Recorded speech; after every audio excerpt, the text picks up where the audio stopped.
Hello, everybody, and welcome back to another edition of the Anarchy Arena podcast. This time it's episode 28, the second half of our conversation with my father, Ronnie Barrett, who happens to be a retired member of law enforcement with over 30 years of experience in the field. Now, this is, as I said, part 2, so if you haven't listened to part 1, go back to episode 27, listen to that first, and then come to this episode. Now, we got kind of lucky. His internet cut out about halfway through what ended up being a 2-hour-long conversation, and it made a perfect stopping point to turn it into 2 episodes. We got him back on the call. We kept the conversation going, which is what you're about to hear now. So, without any further ado, part 2 of Conversations with a Retired Cop, also known as my dad.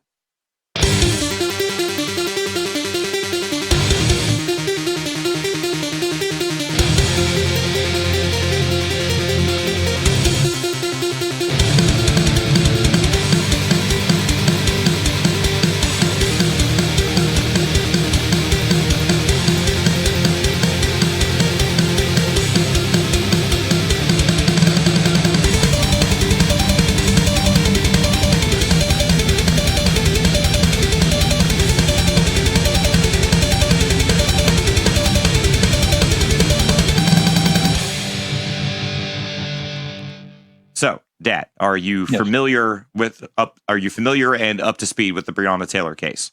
I don't think so. Okay. I have gotten so fed up with news and that I've just kind of shut down on a lot of stuff because I'm tired of it. And that's understandable. So I'll bring you up to speed. I'll give you the bullet points of it. I've got the article pulled up right here with all the bullet points. So basically, the long and the short of it is, Louisville Police Department executed a no-knock warrant on the home of Breonna Taylor, where she was living with her boyfriend, Kenneth Walker. They executed this no-knock warrant, did not announce themselves, and proceeded to go up the stairs to where the two of them were sleeping. Mr. Walker, her boyfriend, is a registered concealed carry owner and pulled out his gun from the bedside table, assuming that he had intruders, and fired, at which point they shot him, did not fatally injure him. However, as she was waking up wondering what the hell was going on, they fatally shot her 8 times. They executed this no-knock warrant in search of potential drug ring that they thought might be at that apartment or might be 2 apartments down. And it also turns out that they actually already had the suspects in custody when they executed this no-knock warrant and shot this woman who was an EMT for Louisville services, shot her in her bed 8 times. And just 2 days ago, one of those officers was fired out of the 4 of them that not were convicted. In there. Not Fired. convicted. Well, Fired. The conviction part, that's going to happen, assuming the prosecutor decides to press charges. Right. Okay. Based upon those circumstances, the qualified immunity question you had earlier, goes away because, well, maybe doesn't. The department is liable under those circumstances because of the lack of communication between their own units and the lack of coordination and the lack of intelligence gathering. Okay, so the department is liable for her death. No question about that. In my opinion, I'm not a lawyer. But I would say that the department is going to end up being liable. The city's going to end up being liable for her death and for the injuries to the boyfriend. Now, they had charged him with assault with a deadly weapon. They've since dropped those charges because they kind of realized they have no case. Right. He was standing his ground. Yes. He didn't know who the fuck was coming in the door. I don't know if Kentucky is a stand your ground state or not. And even if it is, stand your ground does not qualify against law enforcement. But with all of that said, okay, and I've known guys that are on Joint Terrorism Task Force and all that kind of stuff that have done no-knock warrants. I've known lots of guys on SWAT teams that have done no-knock warrants. And there is a use for no-knock warrants. I've seen a lot of, once you started going over the specifics, I remembered some of the things I'd seen on the case.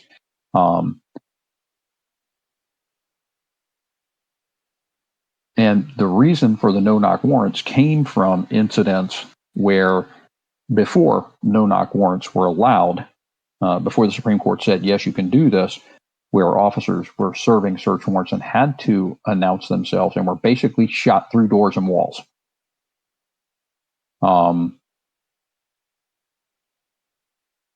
So in a lot of cases, now I don't know what drugs it was that they were supposedly selling. The ones that they were trying to catch, who they already had in custody. I don't know what it was that they were selling, but oftentimes drugs and guns go together. Okay. So I can understand a judge being willing to give a no-knock warrant the judge has to assume that what they're telling them is correct when they apply for the warrant. But I can understand a no-knock warrant being issued for that. I have real heartburn with the fact that the department's own intelligence units and their people didn't talk to each other. Yeah. Okay. That's where the big problem lies, not necessarily with the no-knock warrant, but why the hell didn't you guys coordinate what you were doing? Well, it's like if they had spent 2 nights on stakeout, checking out that apartment, they could have figured out whether or not they were fucking selling drugs. Right. I'm not even a law enforcement officer. I've never been trained. I can tell you when a house is selling drugs. It's usually when they have constant visitors that stay less than 5 minutes. Right. Mm-hmm. It's pretty fucking easy to figure that out. They didn't do their due diligence, and they executed a no-knock order, which should be used in the most extreme situations, in my opinion, and use that to kill a innocent woman who also happens to be part of that, first responders' big family, which is right. EMT. Right. I know that name doesn't get spoken a lot, and that pisses me off, because that one, as egregious as George Floyd was, I think that Breonna Taylor's is just as egregious. The 8 times, 8 different shots, that seems excessive to me. Okay, well, 8 shots. How many guns did those 8 shots come from? Was that from one person? Was that from multiple people? Number one. I don't have the report in front of me at the moment, so I can't answer that. And you're probably not going to see it in the report. I doubt seriously that that's out yet. Okay. Number 2, and Chris can tell you this from being at the range with me. Okay. I probably can't anymore, but I could, from a drawn weapon position at a distance of 21 feet, fire 6 rounds in 2.23 seconds, all of them within a 2-inch circle. Right. Okay. Firing 8 rounds is actually pretty damn easy. It doesn't take very long to do that. And if you already seen one guy with a gun come up, you see somebody stirring in the bed coming up, you assume 1 gun, 2 guns. Right. I'm going on, the information I was given is this is a possible place selling drugs. I didn't do the surveillance. I'm just executing the warrant. Right. I see somebody coming up. I can put 8 rounds into somebody pretty damn quick. And if more than one officer fired, you may have 3 officers that fired that did 2 rounds each, and 2 guys did 3 rounds. Right. And it happened in a matter of a second and a half. Okay. Is it wrong? Yeah. I like I said, that county, that police department is going to end up having to be held liable for the wrongful death. There is no question about that. Okay. At least, again, in my opinion. Okay. It is a wrongful death. Oh, yes, absolutely. So you were asking about this a second ago, so I'll quote directly from the New York Times article about this. The police's incident report contained multiple errors. It listed Miss Taylor's injury as none, even though she had been shot at least 8 times. It indicated that police had not forced their entry into the apartment, though they had used a battering ram to break open the door.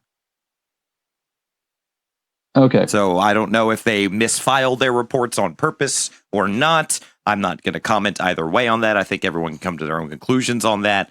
But yeah, I trust the New York Times about as far as I trust Fox News. Okay. That's fair. That's any media nowadays. Yes.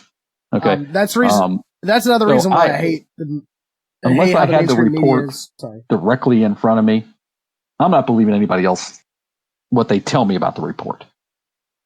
I want to see. That's the reason why I said the physical. That's the reason why I said That's the reason why I said I don't have the report in front of me. Right. So I can't comment on that. Right. If I had the report in front of me, I would be able to tell you. Sure. But also sometimes these reports are fictional accounts of real things that are happening. Right. Because a cop doesn't want to lose his job or possibly. A lot of times the problem with, and I would disagree with you that it's a lot of times. Okay. Okay, then that's fair. That's fair. I would just say being that, hyper. unfortunately, the human mind is terrible at remembering stuff when you are under stress. Yeah, hasn't it been proven in court that eyewitnesses are absolutely one of the worst things to have because they're unreliable? Absolutely. Eyewitnesses suck. That's why everybody wants forensic evidence now. Okay?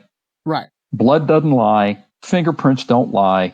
DNA doesn't lie. DNA doesn't lie. Voice rec doesn't lie. Okay. Yeah, that's why, because eyewitnesses have been shown time and time again that because they were under stress, their recollection sucks. Okay. Yeah. I know that, I had guys that were in situations not anywhere near like that egregious, but were in situations that put them under serious stress, and they would come back and go, I got to write the report. No, you don't. You need to sit the hell down for a minute. You need to have something to eat. You need to have something to drink. You need to take a breath. We need to talk. Once you have calmed down a little bit, then let's talk about writing this report. Okay?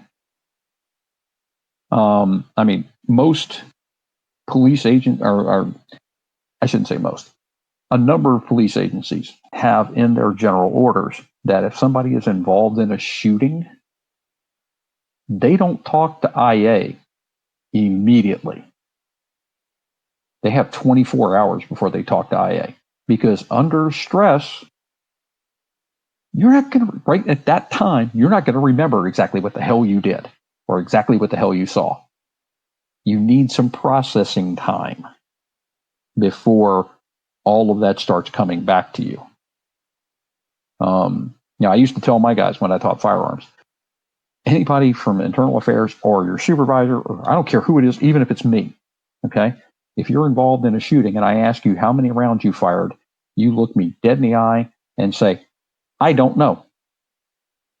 Because I will guarantee you were not counting at the time. Right. But if you say, I fired 6 rounds, and you check your magazine and you fired 10, now does it look like you're lying? Exactly. It does. But it's not you intentionally lied. You really thought you fired 6 rounds. You just fired them so goddamn fast it was 10. And I agree with you on that. Stress can make you to where you won't remember. But also, there are some cops, and I apologize. I was being a little bit egregious when I said a lot of the time. It's not a lot of the time. It's a minority of the time that this shit happens. That they write the report so they get to decide how the situation was handled. Right. And to me, that right there should be something we look at as a society, as a system. Cops reporting on themselves or what they did after the effect. There should be some way to hold that, to fact check them, because the problem is once the report's written, that's the facts as they are, because we have no way of recording anything else, unless there had to be some type of recording device, either on the officer or in the area that could confirm or deny that report. And I understand where you're coming from, and I agree with it to a certain extent. However, let's assume that what Chris said about the police reports is 100% accurate. Okay. I want to know who the flip their sergeant was. You can say it. Who the fuck? It's Yeah. this show, for Christ's sake. You can say it. Who the fuck their sergeant was. Yeah, because when they looked at that report and it said no injuries, why was he not in that officer's face going, what? What the fuck What? are you talking about? Freaking planet were you living on? Okay. Yeah. That's where it's gotta start right there. First of all, why the hell they would put that in the assuming that it's accurate, which is I don't do, but assuming that report's accurate, who the fuck was the first line supervisor that looked at it?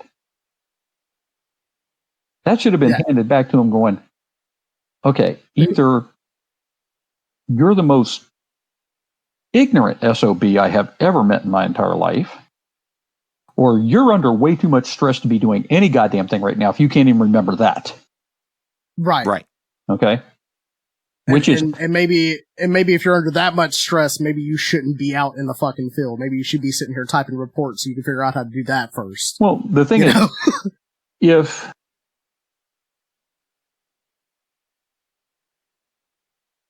if they're under that stress right after the incident, I get it. Yeah. Okay. I understand that. Okay. And maybe you don't remember the facts that well. Okay. I got it. Not a problem. Okay. Then we need to hold off and I got my rear end handed to me a number of times by lieutenants and higher, because I had somebody that would be doing a report and I could tell that, they were at the end of a 16-hour shift. And, the rule was the reports have to be done before the person leaves. Right. And, they had a car crash that had, serious injury or fatality. And I would tell them, you're done. Leave. You can't focus on what you have to do right now. And it's really not that important that this crash report be done today. It's more important that it be done right. So You need to go to hell home. Get out of here. Matter of fact, on most fatal crashes that any of my guys worked, I didn't get paid for it, but I stayed there until they were done with that report. And even though I wasn't the supervisor of record checking the report, I was checking the report before they turned it in. Right. Because my guys, okay, I want to make sure that you're good to go. And that your time gets put in right, and that, if there's an issue, we take care of it before it ever goes up, so that you're sending in what happened, or at least based upon your investigation, what you believe happened. Yeah. And I had station commanders and lieutenants that report's got to be in today. No, it doesn't. Yeah, let the guy get some clarity, for Christ's sake. Yeah. And I'm gonna say this, and I mean this. I wish more guys like you were in charge of police departments across this country than the ones that are in charge right now. I wish there were more guys that would say, hey, listen, you you've been on the beat for 16 fucking hours. No, you don't write a damn report right now. Wait till you get some rest in you and then come back and we'll talk about this. I wish that there were more leaders in police departments that, were willing to say, hey, you were fucking wrong there, and this report is completely falsified. I'm not accepting this. You give me a real report, or I write you up and you ride the desk for a while. I wish there were more cops like that.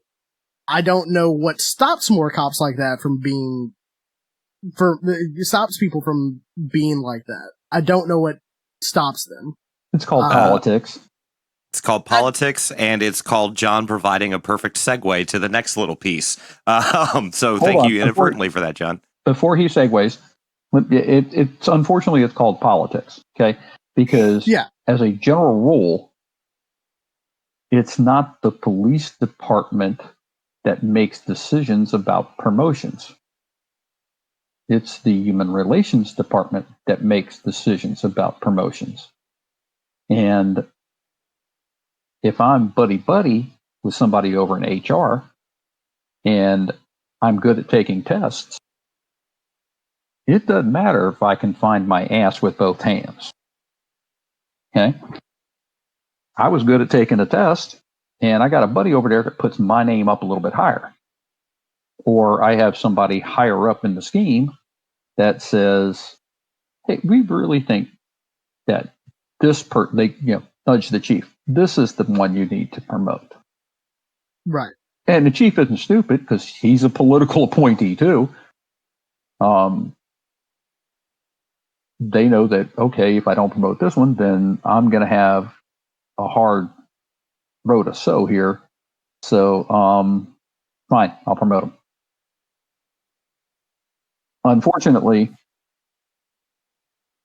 especially when you get, which is one of the reasons I never wanted to be a lieutenant or above, okay, as you get higher up in the hierarchy, the more politics comes into it. And the more you get politics involved with pretty much anything as far as I'm concerned, but certainly in a law enforcement setting, you're going to screw it up.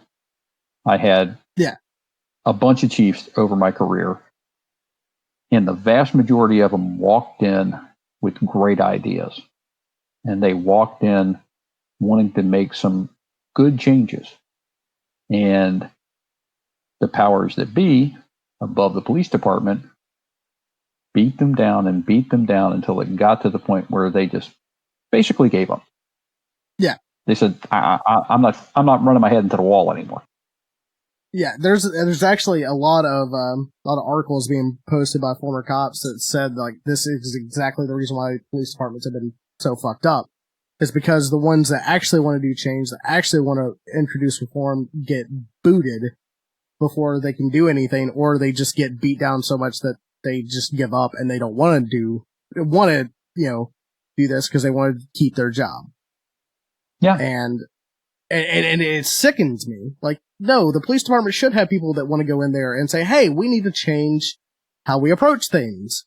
But the problem is that a lot of people that go into police politics have a certain agenda, certain belief, and especially now, that they think that they're right, and if you disagree with them, then you're gonna hurt your fellow officer. Oh, I had a guy that was, I won't say what his title was, but an individual that at one point told the police department, I will do to you whatever I want to do to you unless you stop me. That's basically what he told the police union. And that sounds pretty familiar lately. Yeah, that's the big problem, is that the ones that actually do want to make change get pushed the fuck out, or they get silenced. So Okay, I know we went off on a tangent. You wanted to go somewhere with this. Ironically, the tangent came back full circle here. So, which brings me to a point that you and I also discussed in the last few days. We spoke earlier about defunding a little bit. I want to talk about the other idea that's been floating around, and specifically one example we have of that's kind of mostly ish worked, and that's dismantling and reassembling. As is what happened with the Camden, New Jersey Police Department, because you and I had this discussion of, you got guys that have been on the force for umpteen years. You get some poor kid who straight out of the academy, straight out of training, he's got his head full of everything they taught him. And this guy who's been there for umpteen years goes, nope, that's not the way you do it. Screw that book. I'm going to teach you the way to do it. And then he teaches him all the wrong ways to do it because I've been here 40 years. I know how this works. This is what you do, kind of thing. So you and I had this discussion about, okay, maybe dismantling and reassembling to get rid of that quote unquote old boys club might also be an option, as we saw again with Camden, New Jersey. So yeah. I wanted to get your thoughts on that idea of reassembling police departments to more easily weed out these bad seeds that are making everyone else's jobs harder. Camden is a unique situation. Yes, it is. And it's still, we still don't have a definitive whether or not it's worked. It seems to be working. It seems to be. There are still major problems. But it seems to be doing better than it did before. Okay. Right. There is a place where you can fix that without dismantling and rebuilding the police department. And the place that you fix it is your field training program. You have to have people in your field training program, officers in your field training program, who don't tell a new recruit, don't basically destroy a new recruit's ideology and feed them a new one. Or their, I guess I shouldn't say ideology, their outlook that they gained over the course of their training. And you can't have a field training officer that basically dismantles that optimism and that belief that I can make a difference and make people's lives better. And you can't let the field training officers destroy that.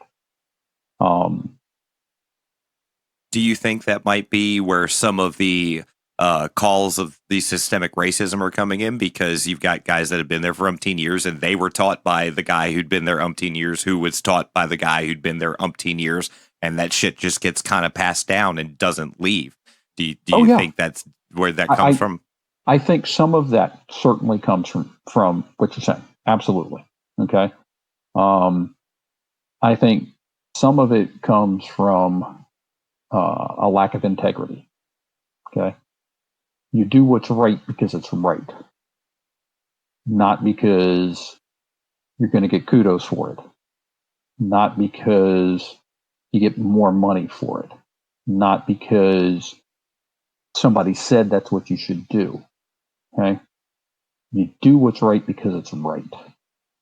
And 95+% of the cops in the world, they do. They do what's right because it's right. Okay? You need to make sure that your field training officers, the guys who are getting these brand new recruits, okay, still have that integrity, still have that drive to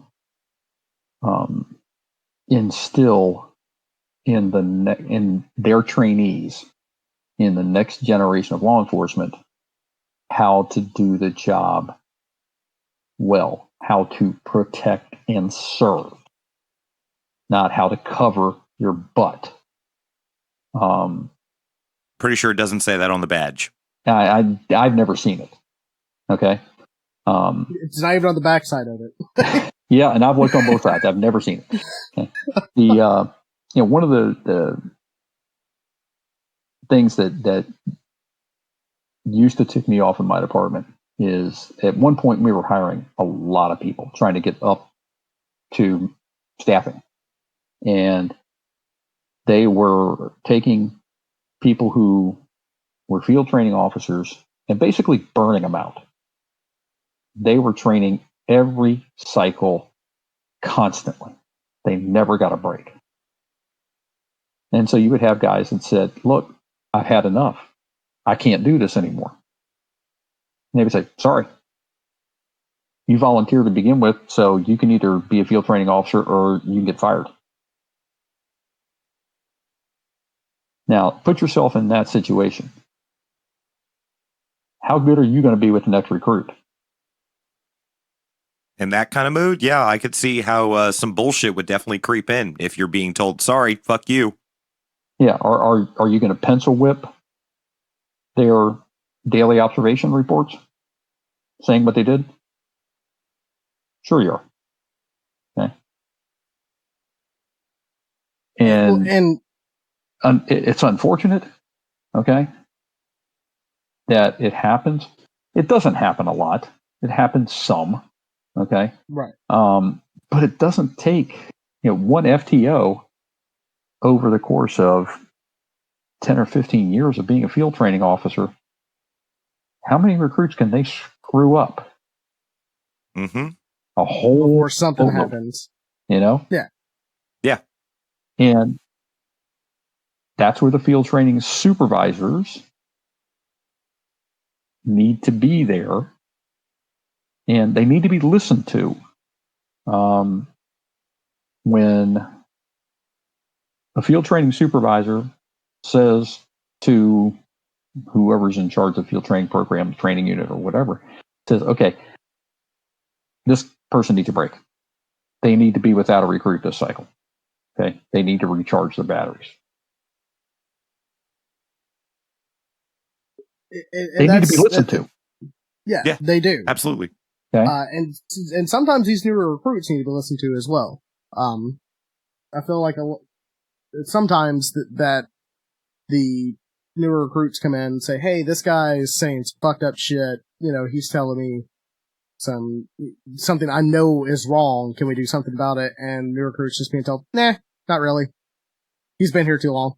We can't do anything about it. Yeah, then number one, where the hell's the field training supervisor? Because that supervisor, if he hears that, should be pulling that person. Did you tell us recruit this? Okay, you're out of the program. Gone. Bye. I agree. Okay. I agree 100%. I just don't feel like that happens enough.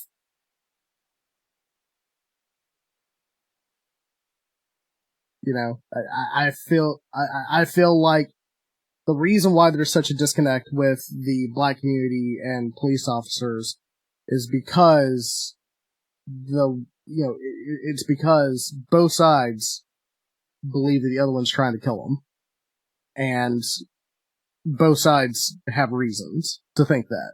Right. I mean, I'm looking at the numbers right here, and the police involved civilian deaths nationally for 2019, and the numbers are staggering. I did the research earlier just to make sure I had the most accurate numbers, and the numbers are mind blowing. So it is mathematically. We'll put that underneath the episode so you can look at the numbers yourself. Yes, I will put these up. Now I've rounded these numbers to make this easier, because there were pretty large numbers here. So for 2019, with a population of 331 million in the United States, there were 370 shootings of white civilians by police officers. There were 235 shootings of black people and African Americans by police officers. So, yeah, we've talked about this before, and that's comes from partially Department of Justice statistics that you mentioned. Mhm. And, where those numbers, just those numbers by themselves say, yes, okay, white people do get killed more. Here's where that's wrong. And here's the point I wanted to bring up to you. Did some extra math here. The population density for white Americans as of 2019 is 200 million. That's roughly 60.4% of the population. The population density for the black community is 44 million. That's 13.4%. Based on those numbers, if you are a person in the African American community, you are 4.615 times more likely to be shot by a cop per capita. Okay. And that is mind blowing. Yeah. To think about. Because when you look at it, because I'm looking at the numbers right here. When you see that 235 is, in the grand scheme of things, not that much less than 370, but 44 million is a hell of a lot less than 200 million. Yeah. Okay. And I agree with you. There is a problem there. Okay. So how, in your opinion, do we fix that problem? Yeah, because this is the reason why we brought you on, is we wanted to discuss, not debate, not argue, not, throw slander at either side. I want to discuss, as a former officer of the law, how do we fix this problem in America? Because I'm running out of ideas. I don't know how to fix it. No, if you think the U.S. numbers are bad, you should see the Tennessee numbers I pulled up. It's way worse. Well, I know.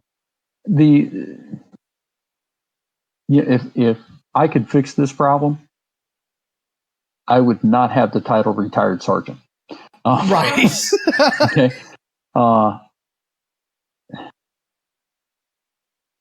We need to, on both sides, teach people how to treat each other as human beings. You hear that, everybody? Human beings. No race, because we're all one race. Human fucking beings. Yeah. Right.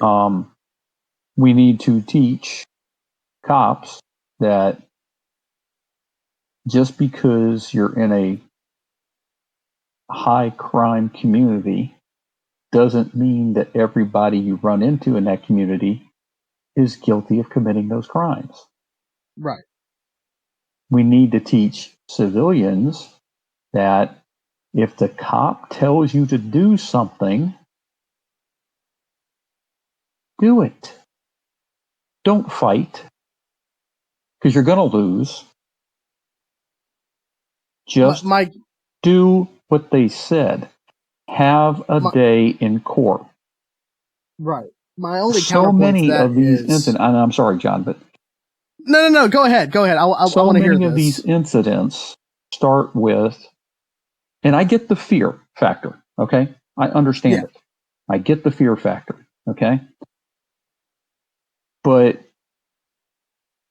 when, for whatever reason, the officer goes to make an arrest, and you pull away, and you swing, bad things are going to happen. So you don't pull away. You don't swing. Right. And I would agree with that. But you literally said not that long, like not even an hour ago, that, a cop in a high stress situation, he's just going to react. Well, what about the citizen that's being arrested? If you know, just from the math, that you're 4 times more likely to die from a cop's hand than a white person or any other person, and you're being arrested, like being thrown down, forced down, would you not react as if you're fighting for your life? Okay. Difference between being arrested and being thrown to the ground. Okay. The vast majority of cops aren't throwing anybody to the ground that they don't got to. Right. Take my word for it. Fights suck. I've been in too many of them. Okay. I don't. They hurt. If I cannot fight you, that's great. Yeah. If I have to fight you, the fight ain't going to last a long time. Because I know the longer that fight lasts, the better the chances I'm going to get hurt. And if it's between you and me getting hurt, take my word for it, I'm going to do everything to make sure that it ain't me that gets hurt. Right. Okay? So when the officer says, turn around, put your hands behind your back. Now, the chances that you are going to die in the police car are pretty damn slim.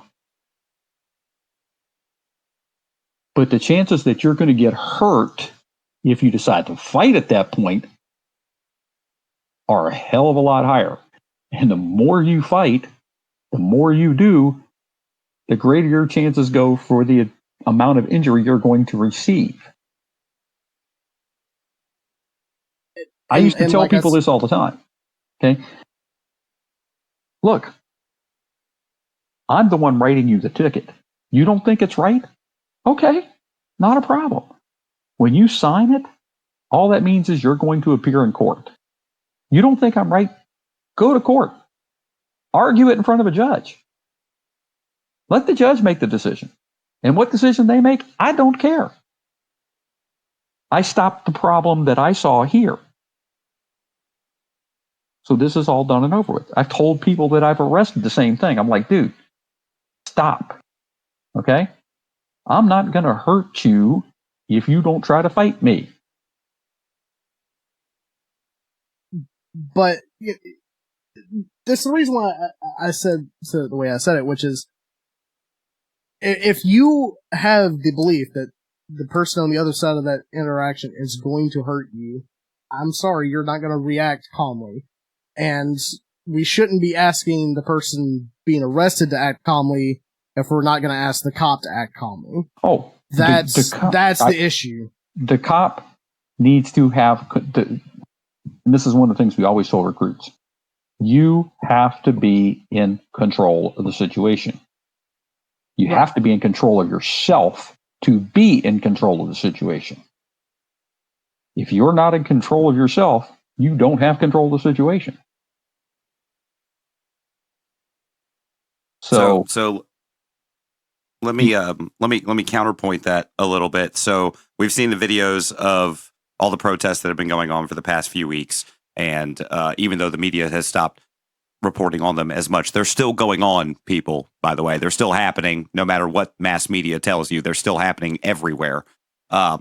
So I'm sure you've seen some of the videos of protesters out there. You've seen the video from Buffalo where the cops shoved the guy to the ground and he's just standing there. I've seen the videos of, people peacefully standing many, many yards away from officers. Yes, shouting and yelling their protests, and then those officers walking up with a can of OC and just out of nowhere. Yeah. So I made this counterpoint to a couple people earlier today in that specific situation with political dissidents. If you're telling them, if you just do what they say, my turnabout to that, especially for people down here in the South, is, if Jesus had just done what the Romans said, maybe he wouldn't have gotten crucified. Yeah. No, he would have gotten crucified anyway. You see the point I'm making, though. Yeah, his crucifixion had nothing to do with the Romans per se. That was with the hierarchy in the temple wanting his butt dead. Okay, but be that as it may. You see the point that's attempting to be made, though. Okay, and out of all of the protests that have occurred, how many times did officers do that? Probably 1%. It's obviously the minority of it. Now, it's obviously the minority of it. Yeah, it is the minority, but the point is that it's still happening. Let me finish. So 1% of the time this happened. Okay. How many times did the media report about it happening? Oh, you're not going to get an argument from me here. The media is in no way blameless in this whole situation. The media No, does sensationalize it. I'm not saying Exactly. that the media should not report when bad things happen. I'm not saying that. Okay. But yeah, we all learned about yellow journalism when we were in high school. Okay. We haven't gotten any freaking better. Matter of fact, No. we may be worse. Okay. And And 100% we're worse. care As someone who studied journalism in college, we're worse. Yeah. I don't care which side of the spectrum you're on. Yeah. It doesn't matter either side. They all do the exact same thing because back in the 1960s, they came up with this idea, if it bleeds, it leads. Yeah. So we spend a whole bunch of time showing people doing bad things. And we make it seem like everybody's doing bad things. Well, you know what? With the statistics that you gave out, Chris, okay, how many encounters with law enforcement occurred with no bad outcomes? Now, I'm not saying that the statistics you showed were not a bad thing. Okay, yeah, there's a problem. Why did it happen? But how many times were there police-citizen encounters where nothing bad happened? Well, of course, though, that's not reported on. No. But why? Okay. I'm going to put a story about how these officers sprayed pepper at peaceful protesters. Okay. Now, I wasn't there, so I don't know that there wasn't a provocation that occurred before what you see or what gets reported. Okay. There may have been, there may not have been. I don't know. Okay. But you don't see when you have a group of officers that kneel down with the protesters, or a chief of police that says, hey, I will come march with you. And I'm Which bring has my happened on officers several along. occasions and thankfully has been reported on. Yeah, but comparatively, which one did you see the most? You're right. You're absolutely right. So you feed that anger, you feed that fear, and like anything else, if you feed it, it gets stronger. Stop feeding it.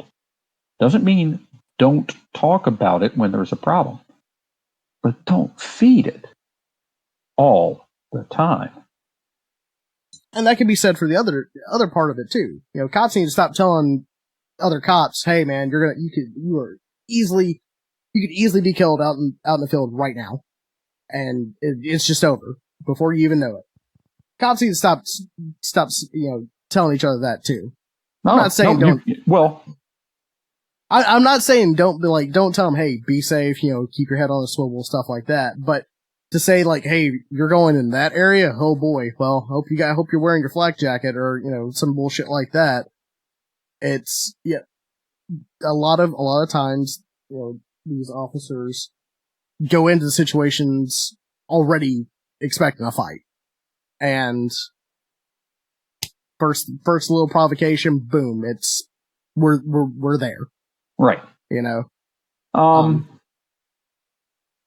That does happen to some extent. I will agree with you. Okay.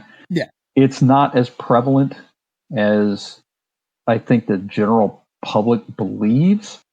At least I don't think it's as prevalent as the general public believes. Okay. Right. Part of the training that we go through is you have to be prepared for shit to go south in about the same amount of time that it takes to snap your fingers, because that's how quickly it can go south. Okay. Yeah. So you have to be prepared for that. Now, if you spend your life constantly there, if you're always looking for demons, everybody becomes a demon. Yeah. Okay. If you're constantly looking for demons, you think you're constantly in hell. Right. Yeah. So my philosophy was, okay, I am going to treat you with respect. I am going to expect you to treat me the same way. Right.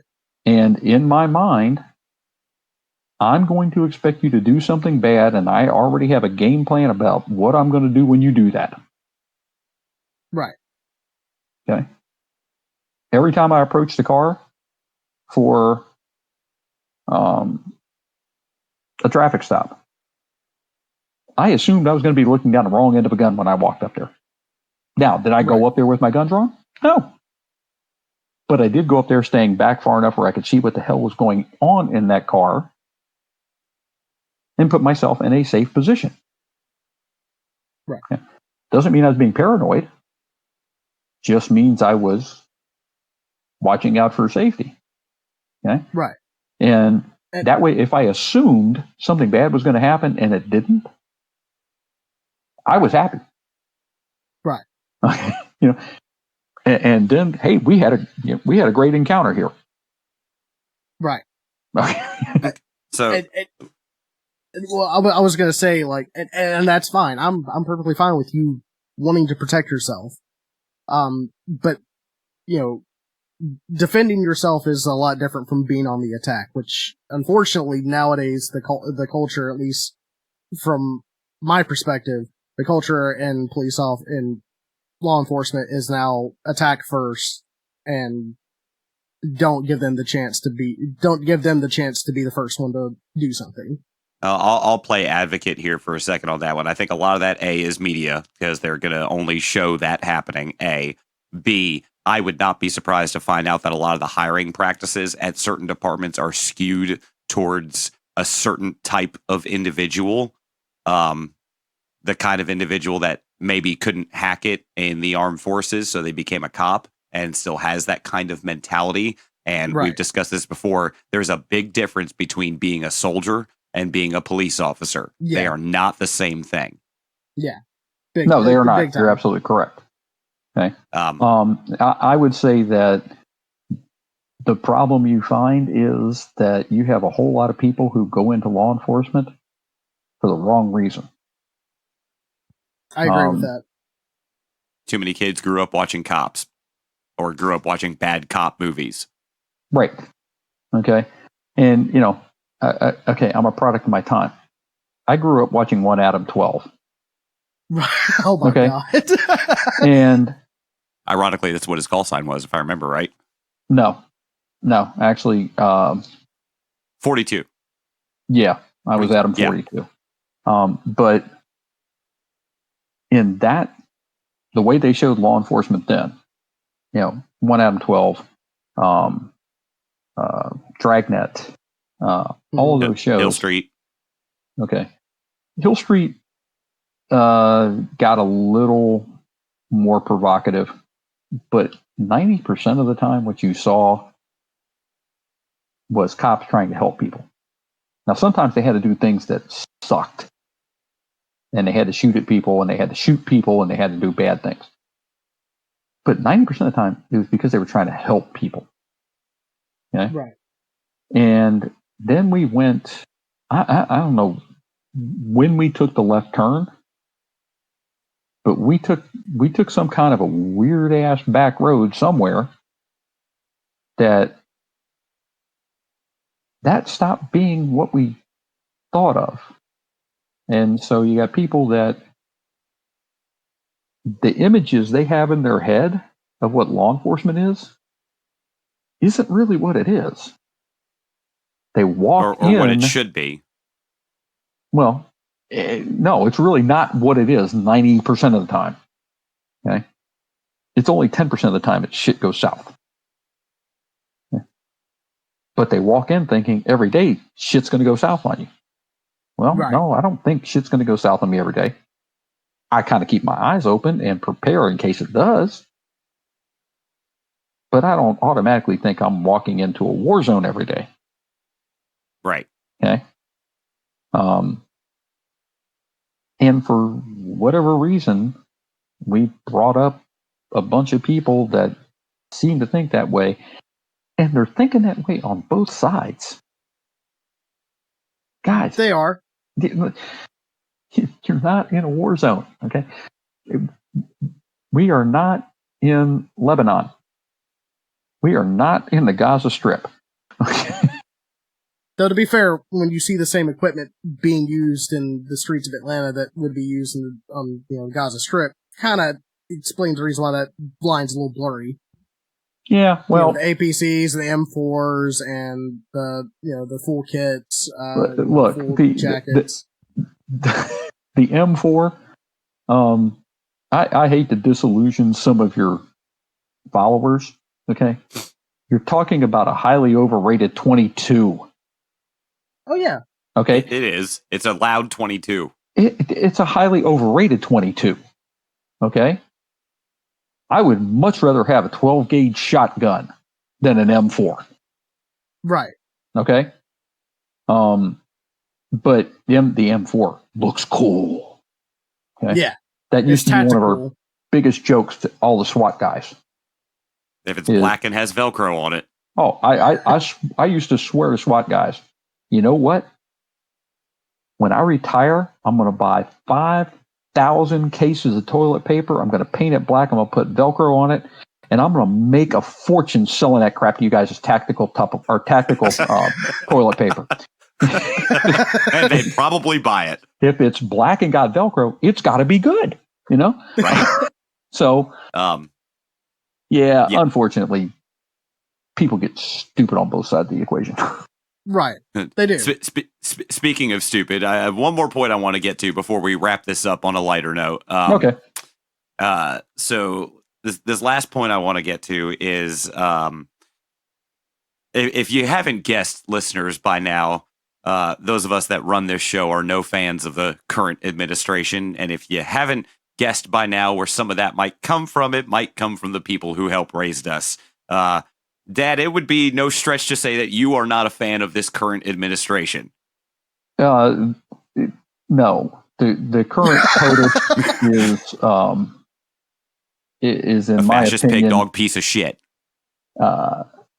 Somebody who should certainly have never been in any kind of office, including being the local dog catcher, because he isn't intelligent enough to handle the mission. Unfortunately, a whole bunch of people that are even less intelligent than him decided to put him there. So the point I make by bringing him up is, how much do you think he's making this entire situation worse? Oh, from day one. Yes. He came in day one creating divisions. Right. And what you are seeing 3 years later is the fruit of his labors. Right. Okay. And it amazes me that people don't see that that's what he's done. Oh, they see it. They just don't give a shit. I honestly, I have people that I know that honestly don't think that he's been divisive. He's just telling it like it is. No, he's not. He's telling it like you want to hear it to make you think the other is bad. Confirmation bias. Right. And, it's kind of obvious when you get half of his cabinet has gone away. Which half? I'm not even sure who's in the cabinet anymore. It's rotated so many times in 3 years. You've got something which you have never seen before. Members of the Joint Chiefs of Staff the sergeant major of the Army, a group that is, by Uniform Code of Military Justice, supposed to be apolitical. And they've actually come out and said, you need to listen up to what he's saying and what he's doing. And you're talking about the person that is technically their commander. Okay. And I grew up around the military. My mom worked for the Defense Mapping School for 35 years. Okay. When a sergeant major says you need to listen up, especially the sergeant major of the Army, you fucking says listen. You need to listen up. Yeah, you need to listen up. Because the sergeant major in any outfit is one step down from God. Okay? As far as military goes, yeah. Okay, I don't care. I don't care if you're the fucking battalion commander. To every enlisted member in that battalion, the sergeant major is much more important than that battalion commander is. Okay? So when the sergeant major of the Army tells you better listen up, there's a problem. Right. I mean, shit, he made Mad Dog Mattis run away. Oh. Like, Mad Dog Mattis. Mad Dog Mattis says this guy is knucking futz. Right. Right. That should tell you something, but apparently it doesn't. I don't know what it's going to take for these people to realize that he's a fucking fascist. I've said it before and I'll say it again. I'm waiting for the fucker to grow a Hitler stash. Mad Dog walked in and tried to say, okay, look, we need to back the hell off a little bit here. You need to think about things and we need to... And basically, Donnie shot him down. Yeah. And that's when Mad Dog said, you know what? I don't need this. I'll leave. I don't need this shit. Okay. Right. Yeah. I've got animals to kill around my house. You know? Yeah. You have never ever in the history of this country seen the military who in the Constitution, it specifically tells them are subordinate to the civilian authority, who actually have come out and said, the civilian authority's fucking up. You know? Without saying specifically who it is. The civilian authority is not a problem. Do they really have to? Yeah. Say again, Chris? I would say, do they really have to say who it is? But I guess for some people, they really do have to say who it is. So I'll say it for them. It's the fucking fascist you idiots elected. I'm going to keep calling him a fascist until he's gone, because he is. Because he just is, and it's the end. He's the closest thing we can get to a fascist dictator under our current political system, and you idiots put him there. Yeah. Unfortunately, I have to agree with you. So now that I've ranted... Affairs. It is. So now that I've ranted and we've had that wonderful, long discussion, I want to end this on a high note.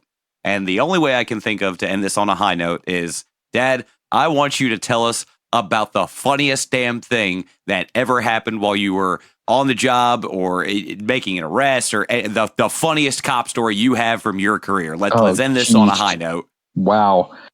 That's the best one you can think of. That's kind of put me on the spot. There were a lot of absolutely hilarious things that happened. There were some things that were unbelievable that happened. And there were some things that were scarier than hell that happened and then afterwards became funnier. Okay. One that really just sticks out in your mind.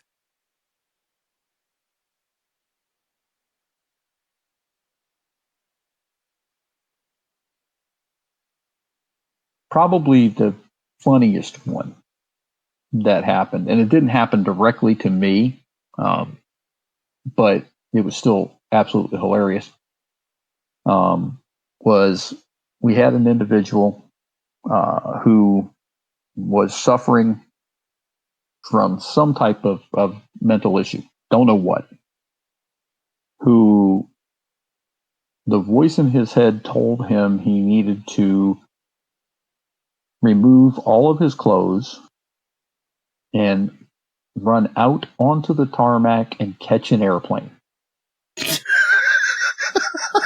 Okay. That's Was he Wow. successful? I'm just thinking about the physics involved in that, and I don't think physics is on his side. No, physics was fortunately, we were able to stop him before he got to that. He did make it onto the airfield, but we were able to stop him before he could catch his plane, as it were. But yeah, that was one of those ones that it was just like, oh wow, really? Yeah, like, oh shit. And I felt I get felt a shovel. bad for the guy. He had a mental breakdown. I get it. I felt bad for him, but afterwards, it was just absolutely hilarious. I mean, it's kind of funny. I think if I had that kind of mental breakdown, I'd want that story to be retold. Right. And remember, I will kids, give when you, you're catching a plane, that means buy a ticket. okay. Right. I will give you the funniest one that ever happened to me, which hopefully all of your listeners are pretty much above the age of consent. So, Yes, they are. Working midnights as an officer. Remember, I talked about Gravelly Point, which is just off the north end of Reagan National Airport. And at night, that park is closed. That park doesn't open until 7 a.m. in the morning. So this was middle of the summer. My beat assignment was in a cruiser checking the perimeter of the airfield for 8 hours all night. Okay. So I'm checking the perimeter. It's just about sunup, about 6 o'clock in the morning. And I look across and I see a car parked over by the lights that lead airplanes in come to the airport. And I'm like, what the heck? So I called my dispatch and I said, hey guys, I'm going to go check this car out. Let Park Police know that I'm going over there. So I go over, pull in behind this car. Windows are completely fogged. So I turn on my emergency equipment. Yeah, as George Takei would say. I turn on my emergency equipment. No response. Okay. I get out. I walk up. I bang, I tap on the window. No response. So I open my hand completely and I hit the window. No response. I ended up having to open my palm and hit the door, almost to the point of denting it. Your hand or the door? Both. Okay. The driver's side window rolls down. There is a guy in the passenger side. This boy is buck naked. He ain't even got socks on. Okay? I mean, buck naked. There is a girl in the passenger. Now, this is an older car. It's got not bucket seats, but a bench front seat. There is a girl in the seat beside him whose dress is up to her waist and whose top is down to her waist. And her hand is still in his privates. So I looked at him for a second and I said, folks, y'all need to leave. There's 3 reasons. Number 1, this park doesn't open until 7 o'clock in the morning. Number 2, you're parked here by these lights that help bring airplanes into this airport. And number 3, you need to take that shit somewhere else. The guy started the car, still has not put on stitch 1, went out onto the George Washington Parkway, still buck naked. I was laughing so hard, it took me about 5 minutes before I had dispatch actually call me and to ask me if everything was Ocean King, and I could not answer them because I was still laughing so hard. I have no idea how far this boy drove down the road before he ever put no clothes on, but Oh my God. I'm like, wow. Hey, listen, sometimes you get really horny when we're out driving, smoking a J. I guess, but in a wide open field? Hey, listen, nature calls, man. I guess. But, at least put some socks on, something, damn. Right. I guess the roar of the airplane engines landing really did it for him. Yeah, Hey, no, listen. because we didn't have planes coming in and out at Reagan National at that time of the morning. Matter of fact, they stopped coming in at 11 o'clock at night. They didn't start again until 7 o'clock in the morning. Oh man, so he couldn't even use. We was just looking at the planes, officer. Yeah, no. Yeah. Jeez. So that's a fucking lie. No, like, You're right. Well, thank you, Ronnie, for being here and talking with us. Giving a perspective that many people may not see. I appreciate you coming on here, and I want you to know that, like, even though I'm very critical of police officers, I don't think for a second that you were one of the bad ones, and I respect you and thank you for your service to this country for being a cop. I appreciate that. Not many people make that selfish sacrifice that you did, and I want to thank you for doing that. Well, thank you, John. I appreciate it. And as for me, Dad, also thank you for coming on. Thank you for talking with us. I know it's probably a little nerve-wracking coming on and having to talk about all this. It's not the easiest thing to talk about for anybody, and we recognize that. So thank you for that. And I want to close with, if you could say one thing to every person putting on a uniform right now, what would you want to tell everybody? Do what's right, because it's the right thing to do. Treat everybody you come into contact like a human being. I don't care what they've done in the past. You treat them like a human being until they do something for you to treat them otherwise. And I think we can get behind that. Stop walking around with a chip on your shoulder, please. Yeah. Please. Yes, for the love of God, stop. I think we can definitely all get behind that sentiment. So everybody go out there, shout your beliefs from the rooftops, be safe about it as we were today. And with that, we will close out this edition of the Anarchy Arena podcast, and we will see you next time. And there you have it, the end of our two-part conversation with a retired member of law enforcement, also known as Ronnie Barrett, also known as my dad. This was a really fun conversation to have. We're very, very grateful that he took the time out of his night to join us on the show for this. And it didn't go quite as I expected. I expected him and John, have a little bit of a problem. But it went relatively well. And once again, we'd really like to thank him for his time. And we really hope that you, the listener, got something out of it and found it as much of a thought-provoking conversation as we did. If you have any questions for us or for my dad, feel free to tweet at us or leave comments on the YouTube page for the show. And with that, we will see you next time on the Anarchy Arena podcast.